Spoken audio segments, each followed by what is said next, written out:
குருபியோ நமஹ. நாளைய தினம் விருச்சிக நேயர்களுக்கு குரு பகவான் சப்தமஸ்தானத்துக்கு வர்றதுனால சப்தம குரு ஆவார். அப்போ சப்தம குருனால குருபலம் குருனால விருச்சிக நேயர்களுக்கு திருமண வயதுள்ளவர்கள் திருமணம் கூடி வரக்கூடிய அற்புதமான யோகமான காலங்களாக இருக்கிறது.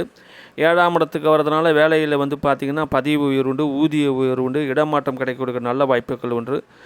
எதிலும் பார்த்திங்கன்னா ஒரு நிதானமும் தெளிவும் நம்ம செய்யக்கூடிய செயலில் அந்த அனுபவம் இருக்கு இல்லையா, அந்த அனுபவ அறிவோடு நம்ம செயல்படக்கூடிய அற்புதமான யோகமான காலங்களாக தான் அமையுது. மனோதிடத்துடன் கூடி செய்கிற ஒவ்வொரு செயலும் வெற்றி பெறக்கூடிய யோக அமைப்பு, அதாவது முயற்சி திருவணியாகும். நாளை தினம் விருச்சிக ராசினியர்களுக்கு ராசிக்கு 9ஆம் இடத்து அதிபதினு சொல்லக்கூடிய சந்திர பகவான் ராசிக்கு 3ஆம் இடத்துக்கு வருது. தன்னுடைய நட்சத்திரத்தில் கூடுதல் சிறப்பு, உயர்வு மேன்மை, இளைய சகோதர நன்மை மேன்மை உண்டு. எலக்ட்ரானிக் கம்யூனிகேஷன் சம்பந்தப்பட்ட பொருட்கள் வாங்கக்கூடிய யோகம் உண்டு. வாங்குவதால் நன்மை உண்டு. பிரயாணங்கள் நன்மை உண்டு. தொடர்ந்து நல்லா தந்தார்கள். நன்றினே தெரிவித்து சேனலை மறக்காம சப்ஸ்கிரைப் செய்ய மறக்காதீர்கள். நன்றி.